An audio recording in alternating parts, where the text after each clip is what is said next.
Gratidão e felicidade. Você tem que alternar. Qual que é o nome da sua esposa? Desculpa, eu não Mary. sabia. Mary. E Isso. ela te acompanha o tempo todo? Acompanha. E ela faz pregações também? Também faz. Também faz. Faz. Mas você já a conheceu na igreja? Não. Não, nós, assim, cheguei em um local bem pequeno, né? Então eu a conhecia lá e depois a gente acabou se relacionando, mas já conhecia antes. Agora, o nome da igreja é Recomeçar. Por que tem esse nome? Projeto Recomeçar. Projeto Recomeçar. É porque nós não podemos, entendemos que não podemos mudar o passado, mas podemos influenciar o futuro. Entendi. Então, fazer com que as pessoas refaçam as coisas, porém, agora de forma diferente. Explicamos que como algumas hepatites, ok? A pessoa fica curada, mas nunca mais pode doar sangue.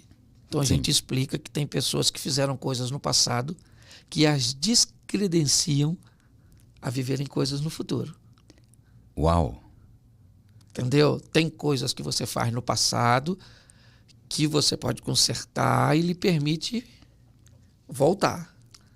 Tem como consertar? Tem coisas sim. É como se você... Algumas coisas, não todas? Não todas. Tem coisas... Mas, por exemplo, que coisas que pode falar sobre isso, que não pode, que alguém fez no passado e que não tem, né, credenciado para fazer? Por exemplo, eu trabalho com família, alguns tipos de divórcio.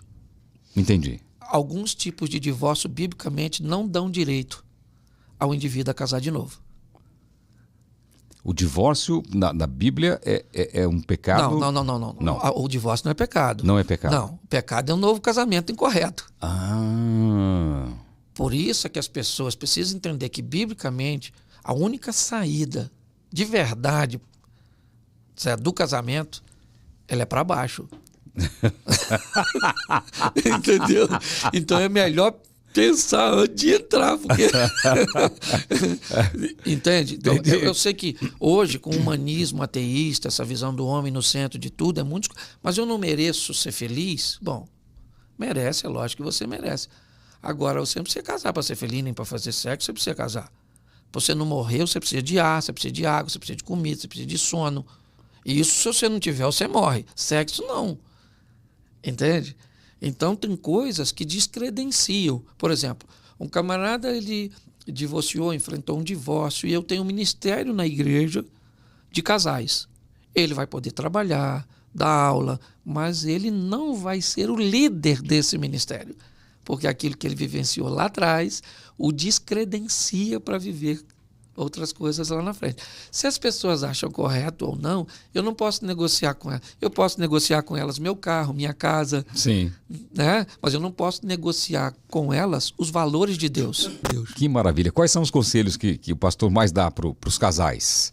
Aprenda a lidar com conflito de interesse. Talvez esse seja um dos maiores problemas. Tem diferença casal novo, casal já velho, como teve a diferença lá da imaturidade da Bíblia, do dinheiro, né? Tem diferença também? O casal novo tem algumas reclamações mais constantes e o casal velho, não aguento mais ele não liga mais para mim. Quais são a maioria das reclamações que o pastor ouve? A maioria das reclamações é que o outro precisa mudar. O casal tem muita dificuldade de entender que para atingir 100% basta que um mude 50%. Tá certo? Então, se um muda 50%, o outro muda 50%, a somatória dos dois... 100%. Dá certo. O grande problema é que uma parte não quer mudar nada. O defeito sempre está no outro. Exatamente. Certo? Mas a imaturidade ainda é um dos maiores adversários do casamento. Imaturidade. Imaturidade. Não tem a ver muito com idade, não. Porque tem homem de 50 que é uma criança. Isso aí, exatamente. Você vai conversar, eu na minha sala, eu tenho um baleiro com pirulito. Aqui tem um docinho, pode comer. Isso aqui é para comer, viu, pastor? Então, eu tenho lá também. Quando um casal chega, às vezes me pede um conselho, eu não dou, eu dou um pirulito, dou uma paçoca, diz, pode comer, vai embora, que melhora isso aí. Porque é tanta infantilidade, sim, ou então é aquela questão da recompensa, é aquele comportamento de foca. Eu faço desde que me dê um peixinho. Entendi. Tá certo? Então as pessoas querem sempre uma recompensa imediata. Elas não querem fazer nada para melhorar a médio e longo prazo. Então, aí eu vou fazer isso e ele vai fazer o quê? Eu vou fazer isso e ela vai fazer o quê? O que que eu ganho por fazer isso? Entendi. Tá certo? Então a gente acaba ajudando as pessoas a olharem para si mesmo. Na verdade, não tem nada de novo, Celso.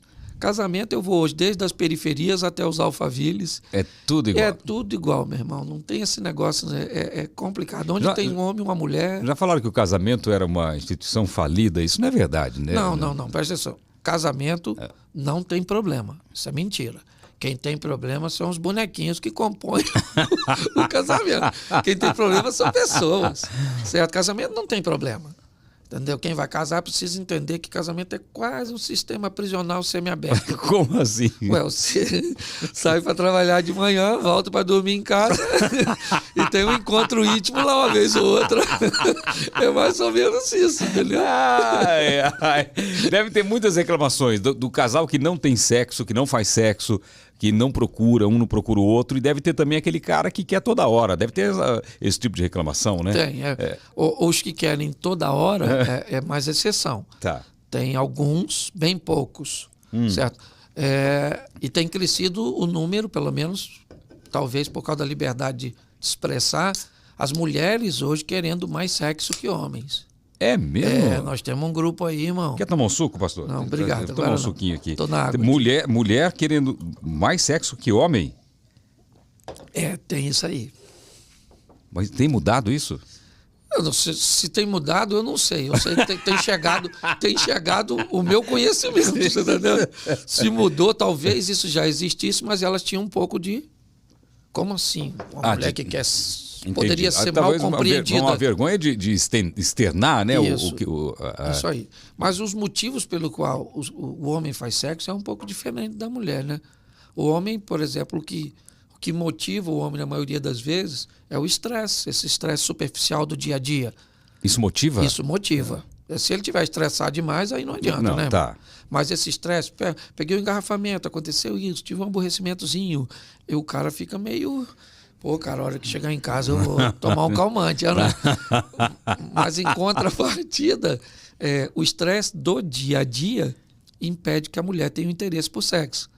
Por isso que há esse desencontro. Você está aqui e sua esposa está num ambiente estressante também dela. Quando vocês encontram, os dois estão estressados.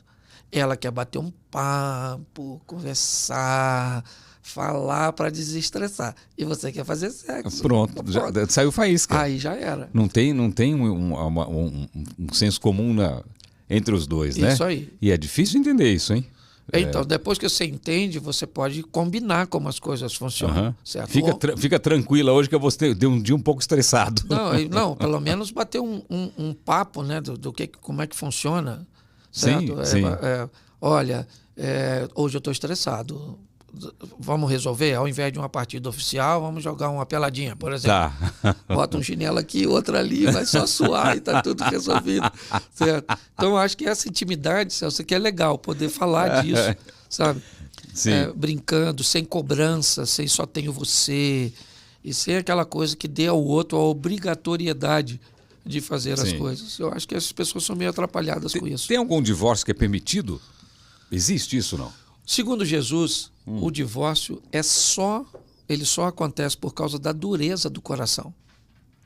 Tá certo? Então Jesus diz que todo divórcio acontece por causa da dureza do coração. Então já existia divórcio naquela época? Sim.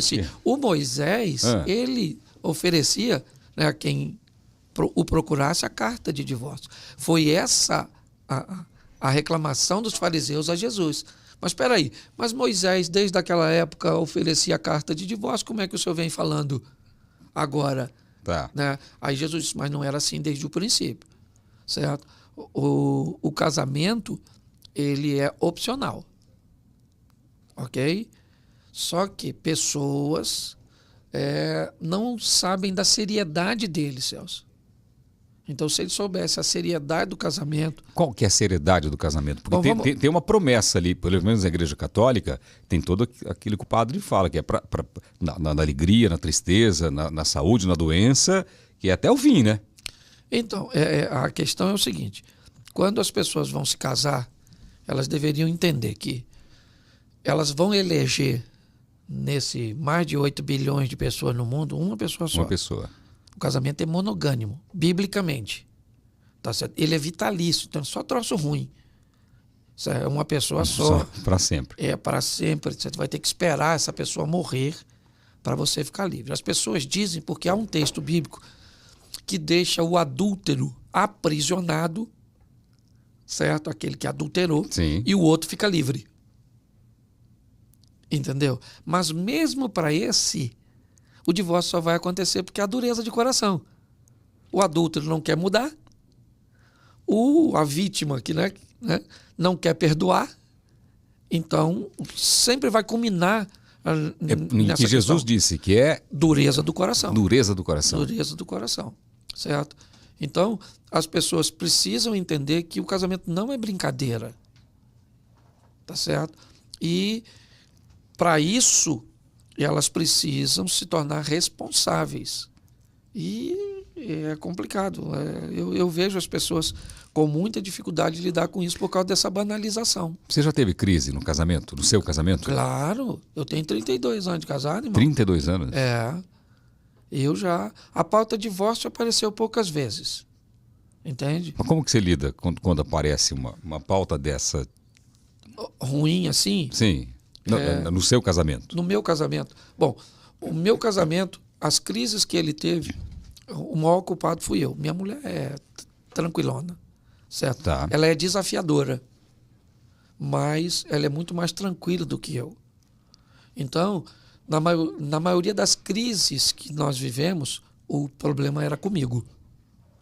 Então eu fui me modelando, sabe? Hoje, só em olhar para ela, eu sei se dá para falar. Às vezes eu ligo o tom de voz dela. Dependendo como ela atenda, eu liguei. Atendeu, eu digo, ó, cheguei, Deus te abençoe, tchau. Liguei, atendeu? Ô, querida, tudo bem? Ó, cheguei bem, graças a Deus. E o homem não entende essa história de TPM da mulher, né? Tem cara que entende, que sabe a hora, sabe quando... Tem cara que é desligado, não percebe que a mulher está mais irritada, está mais... Porque tem isso também, não tem? A parte hormonal da mulher é diferente do homem, né? Muito diferente do homem. E a palavra hormônio e demônio é bem parecida, né? Diga-se de passagem. Certo? Então, se o cara... a manifestação é bem próxima, entendeu? Mas tem homem que... Os mais velhos, principalmente, eles tinham muita dificuldade para lidar com isso. Palavras de incentivo, ok? Dizer eu te amo. Os mais velhos, eles foram preparados para resolver problemas, certo? Os mais novos, eles não fazem nenhuma coisa nem outra. Como que você acha que vai ser a futura geração, hein, pastor? Eu fico preocupado às vezes. Claro que no meio a gente não pode generalizar, né? Tem muita gente que você olha e fala, caramba, o que vai ser desse aí, né? Que está vivendo assim... Mas tem muitos jovens bons, né? Inclusive na igreja, não tem? Uma juventude muito forte na igreja? Tem assim, eles são muito promissores, tá, certo? Mas eles são muito voláteis, eles são muito, sabe? Eles são muito líquidos, vamos dizer, essa expressão de, sabe? Esse modelo líquido que tende a contornar tudo e não resolver nada. Entendi. Sabe?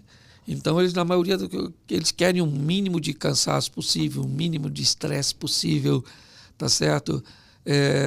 Qualquer coisa que a tecnologia lhes ofereça para que eles não precisem pensar, eles estão dentro. Ótimo. O problema é que isso vai atrofiando. Vai. Certo? E isso é problemático. E numa geração que só pensa basicamente em si e prazer momentâneo, ele não está preparado para casar, não, irmão. Casamento é uma sociedade, exige prestação de conta. Tem que dizer onde vai, que horas volta, se pode ir, se o outro está com a agenda alinhada com a sua.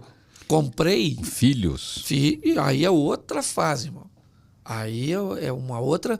E aí tem gente que é casado, casou com outra pessoa que já é casado, que tem 2 filhos do primeiro e o outro tem 2 do outro, e aí agora eles têm 2 juntos. E já não sabe quem é filho de quem, a hora que tá não sei o quê, você tá entendendo? Aí é os meus, os seus, os nossos. Entendeu? Você não precisa nem do diabo. Aí numa briga ele ofende o que não é dele, aí pronto. Aí você paga o colégio, internet, paga tudo desse aqui. E não paga do outro. Mas não é seu. Entendeu? Uma hora você joga na cara. Aí,